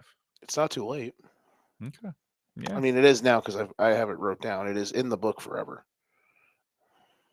Excellent. I'll take the point. Next week is the first official. It is the first official Atlanta. This is an adult test for you. This is basically this is when you're the parents and you leave the house and your kid's in like high school, like they're a freshman or sophomore. You're like, hey, we're going out of town for the day. Don't do anything stupid. Don't fucking party. Don't tear the house up. Watch your little sister. Like, that is next week for the Falcons. Agree? Like, does that make sense? Yeah. You can't lose to the Panthers and then be like, oh yeah, we're going to take you seriously. Exactly. And I think the Panthers are punchy, but right now, Atlanta, after you flexed your chest a little today, even though Minnesota might be mid, I was impressed. Don't let me down. Even if you don't cover, just win. Go in there and win. Next up, mid but still watchable. 1-1 versus 1-1. The Pittsburgh Steelers versus the New England Patriots. Caleb Johnson, RIP. Iowa Hawkeye legend. In New England. We're going to go Steelers.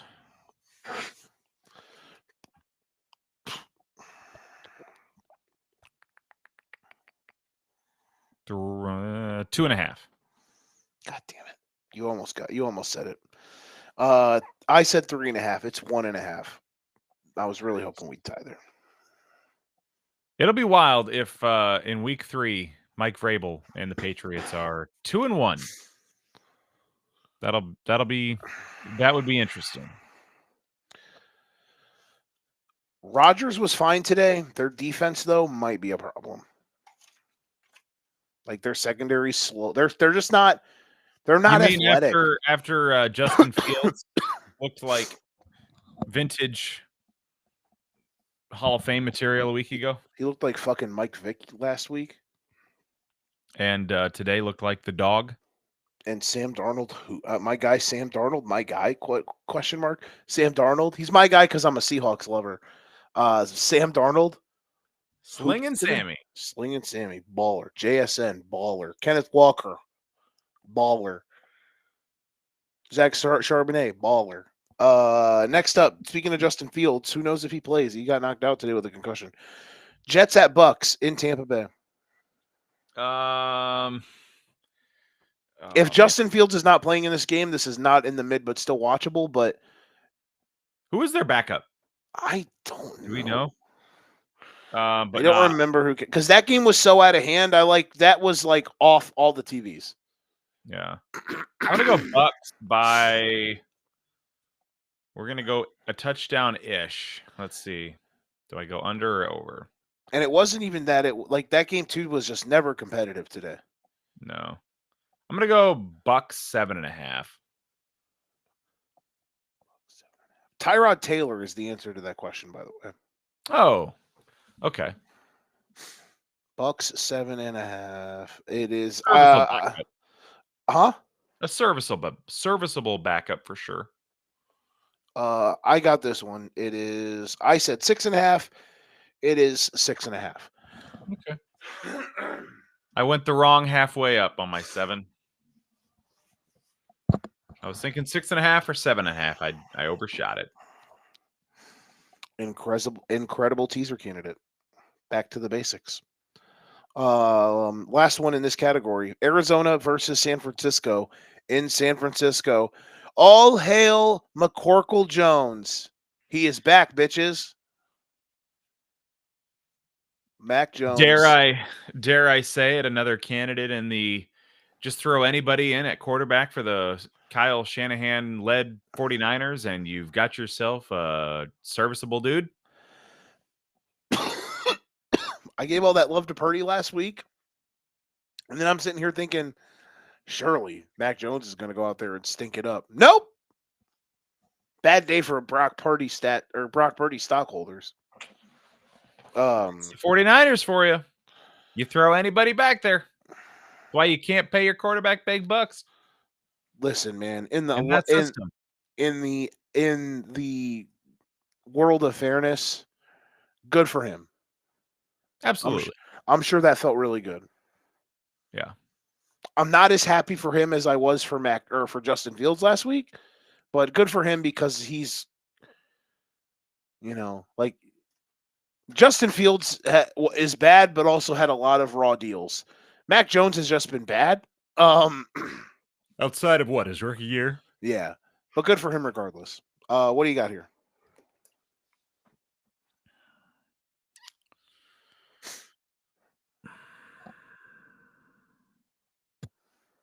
I'm going to go Cardinals. I'm going to give them they're going to be a road favorite. And we're going to go Cardinals 2.5. You got it. It is in the tic-tac zone. It is 1.5, and I said 3.5, so you got it.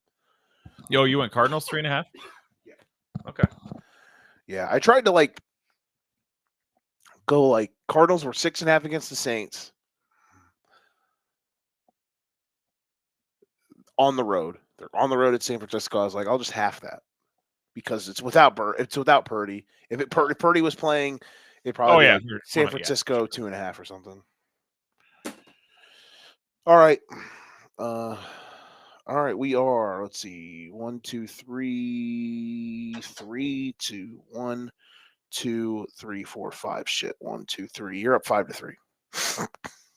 Nice. I need it. Or 8-6, depending on how people actually keep score. Jurassic Park poop meme. There are 3 games in this category. First up, Packers at Browns in Cleveland. Do you think the Browns can lose another game and have the most offensive yards in a game 3 weeks in a row? It'd be funny, but not against this team. Oh, so yeah, let's take we're going to take the Packers easily. And 7. Huh? 7.5. Wow, you're gonna get this. I am. I am shocked by this line. I said 10.5. It's 8.5. I thought this was easily double digits, but I guess technically the Browns probably aren't the worst power rated team in the league right now because they've kind of been punchy. Yeah. And today they just kind of got weird boxed, which is like a distant cousin of luck boxed, right? So I mean, let me put it this way. I think there's the potential there for Cleveland's offense to keep it more competitive than Bills Dolphins is going to be. That's fair, and it's in Cleveland. Let me just put it this way. Even if this game is in Cleveland in 6 weeks, if this game was 6 weeks from now, it would be a double-digit spread. So honestly, lay it. Lay it. Are the Packers? No, I'm not laying it because this is the official Wagon watch. Wagon watch test for the Packers. If the Packers cover this game, they are a wagon. And we are just going to principally, we're going to lay it with the Packers on principle until proven otherwise. If they cover this spread. Wagon alert. We are on wagon watch next Sunday. We were on wagon watch for the Oregon Ducks this last Saturday, and they failed us. They did not cover a third straight 4-score spread because they got backdoored by Northwestern on the lakefront. Some people say that's a fun movie, Backdoored on the Lakefront. I don't know. But so that was our first wagon watch that was denied. The Packers, our second official wagon watch next week. Okay. Colts and Titans. Am I being mean by putting this in Jurassic Park poop meme? Probably. But I'm intrigued by this one. Preseason priors has this game low. I'm probably just salty and too much yelling about the Bears. Nick doesn't like me today, guys. I'm sorry. Have you ever liked me? That's the real Never. question. Never, ever. Never. Doing podcasts together. At least you don't have to work at 5 a.m. tomorrow, right? You don't have to work at 5 a.m. tomorrow, do you? Thank God. No way. Okay. Now I don't feel as bad. And the little guy doesn't have school tomorrow, so I'm not setting an alarm. I'm just gonna wake up when I wake up. Look at that! I don't feel bad anymore. That doesn't mean I still want to get a good night's sleep. But I'm just saying, I felt really shitty for a minute because I went completely off the rails. I did not think I was going to get that pissed, and then all of a sudden, I just started thinking about it, and I was like, "You Fuck. You did. Very pissed." But honestly, at this point, they can't break my heart anymore after today, unless. Oh. Well, let's see about that, Joe. Let's see it next week. We'll see what we can find. If anything, I maybe should just keep finding different things. Like the Bears were just a separate subject today, but like the rant today was about the tush push. What is it going to be next week that Joe wants to scream about? What's Winkle's wrinkle this week? There we go. Sponsored by no one. Colts Titans. Probably a category too low, but I'm also a prick. So that's on me. I am going to take Indy on the road.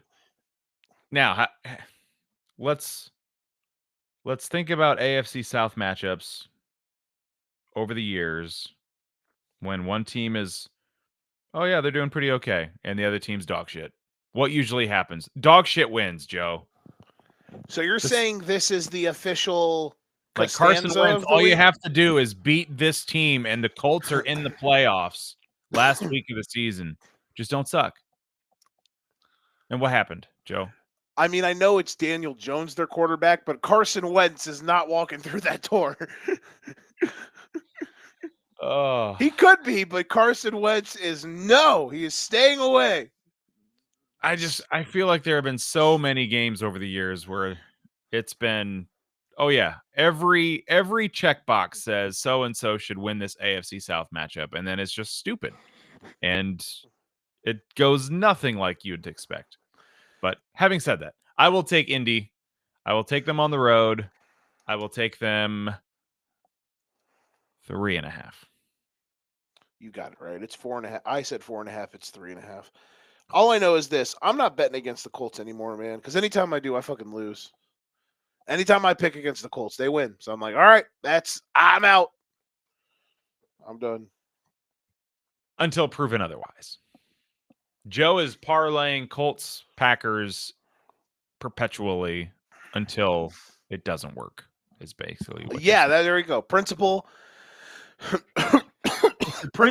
parlay. I was just about to say, principal parlay of the week. You are officially boat racing me. I mean, I guess if I won the next 3, you got a shot. I'm not dead total. I'm dead. Saints, Seahawks in Seattle. Shout out to the Seahawks. The greatest special teams play of all time happened today. The Seahawks wore their all. How funny would it have been if that dude who had nobody was going to beat him to the ball if he just pushed it out of the end zone? Can I make a hot take opinion?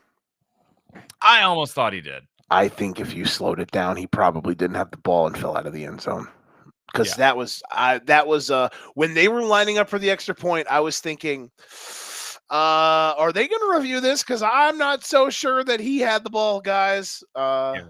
I would kind of think that was probably a safety, if I had to guess. Yeah, I guess that would have been a safety if it would have gone that way. It would have been a safety because it hit Johnson's hands. But I don't even know. I don't even know with the new kickoff rule. Is it because it landed in the zone, or I mean, at any point has that not been a live ball? Or in recent years, because it hit in the end zone, it would have been a touchback. Is that why? Here's the problem. In the NFL or in college, if it just goes into the end zone, Yeah. dead ball. Okay. Unless in the NFL, it has to bounce out of the end zone or you have to grab it and kneel it. Okay.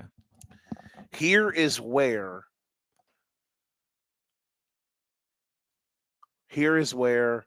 Johnson gets fucked up.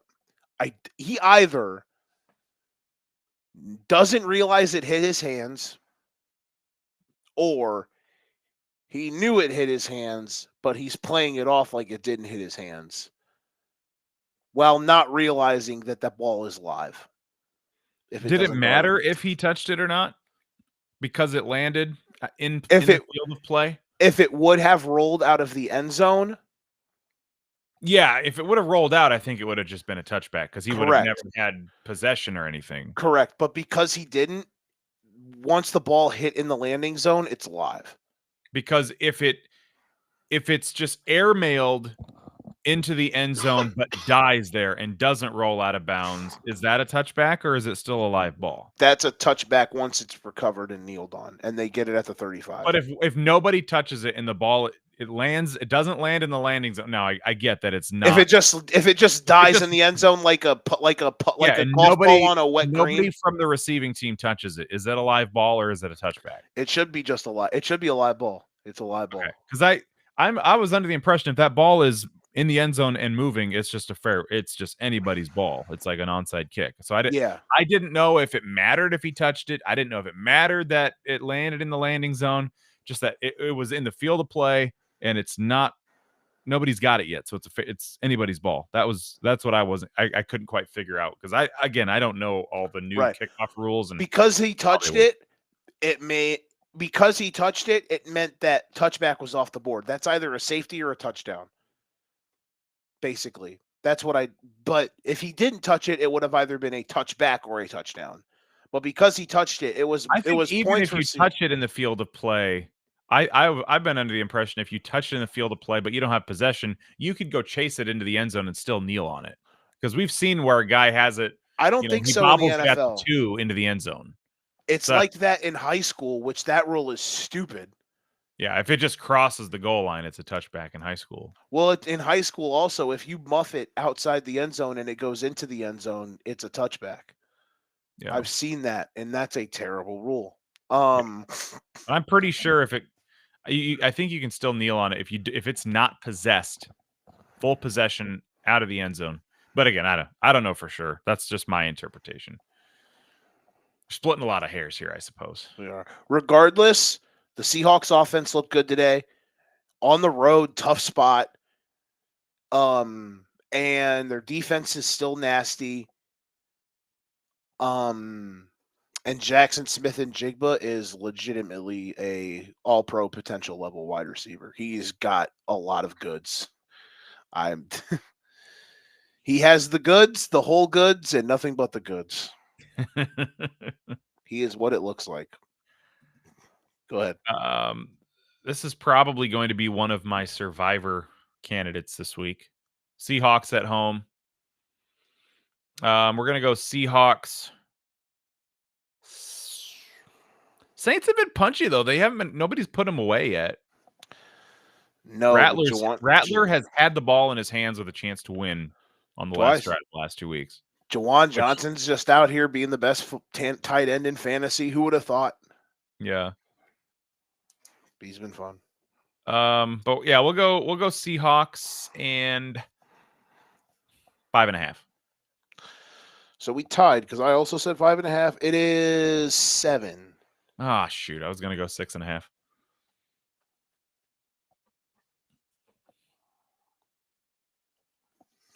At least let me double check. I think it's 7. But I'll take it. You didn't steal one from me. No, it's not. I did not. No, it is 7. Yeah. Okay. Tied. Sunday night Chiefs at Giants.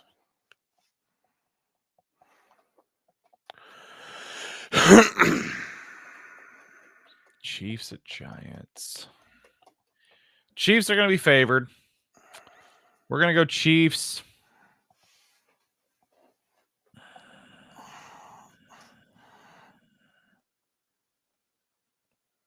$5.5. You're kicking my ass. It is KC minus 5.5. I said 6.5. I almost wanted to go 4.5, but I'm like, it's the Chiefs. They're not gonna be a road favorite of less than that against somebody like the Giants. So I'll take that. And then we get to probably the game of the week. Capital D. The Detroit Lions on Monday night, and it looks like they're back, folks. Host on the road against the Baltimore Ravens. Humdinger. Buckle up. What a great start to the year for Monday Night Football. Now, granted, look, we are long past the days of them intentionally giving the ESPN Monday Night crew the shitty games because ESPN was openly bashing the NFL for CTE stuff and calling them woke or whatever, or calling them out for blackballing Kaepernick. People are going to clip that and roast me. So there was a moment there where ESPN and the NFL had beef. So they gave them all the shitty Monday night games. We're well past that, but a great start to the Monday night season. Bears-Vikings, divisional game, weird game last week. The doubleheader tomorrow is lit. Bucks, Texans, and Chargers, Raiders are 2 great games. And then this game is awesome. We're going to go. Man. I'm going to go easy here. Ravens, 2.5. I got one. I said 3.5. You're gonna be shocked. It's 5.5 for the Ravens. Vegas not sold. No, Vegas. Well, it's weird because Vegas has the Bears favored over Dallas. Yeah, that's true. But you would think if they think the Bears are actually good and the Lions lit them up today, maybe I think the Ravens. Here's where I think this is what this line tells me. The Ravens and the Bills are, and maybe the Chiefs, because the Eagles were favored today. So the Bills and the Eagles are only 4.5 at home against the Rams, so they're even. The Ravens and here we go. The Ravens and the Bills are at a completely different level from a power rating standpoint. Like there is a gap from them two and everybody else. Like there's they are tier 1, and then there's a couple tiers separating them, the Ravens and the Bills, and then the next tier from a power rating standpoint. That's what this line tells me. Does that make sense? Yeah, I can see that. Because if the Ravens or the Bills went into the Giants next week, they're more than 5.5 point favorites. Off the rip. No. You win. You got a lead. I'll tag it on here in a little bit. All right. Great job by you. We've done it. We got her done. Like the video, subscribe, tell all your friends. We'll be back next week. Sunday night show. No Monday night show this week. We'll be back. Golden Ticket Show on Thursday. My bad. Golden Ticket Show on Thursday. College Juice on Thursday or on Wednesday. College Juice Wednesday. Golden Ticket Show Thursday. Hopefully the weekend warm-up Friday for the love of God. Football Lounge tomorrow or Tuesday. I think Tuesday. Card subject to change. Shout out to all them. For Frequency Sake next Sunday, or for Fantasy Sake next Sunday. Nick, thanks, buddy. Shout out to you. See you next week. This is the Educating Nerds Podcast. If you ain't got your game, best pass to 6. We'll see you all next week, y'all. Peace.